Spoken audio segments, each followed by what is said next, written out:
Dan ni aku tengok besar sangat, macam mengaruh besar sangat.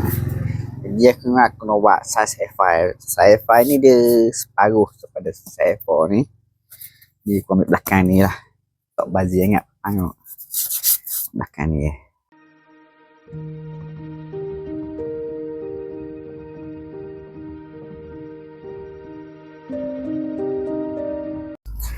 Dan ni yang dah sudah ni kau macam size ni macam okey sikit.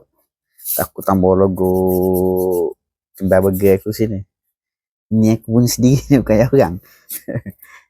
yang orang buat baru lah. Tak ada buat belakang gini je. Ni asal dia. Sorry ni ha. Asal dia. Ni betul lah. Ha. Itu bapa. Ini tahan sikit. Ha. Kalau siapa-siapa nak buat custom macam ni ke, nak buat bentuk-bentuk gua ni pun boleh lah ke.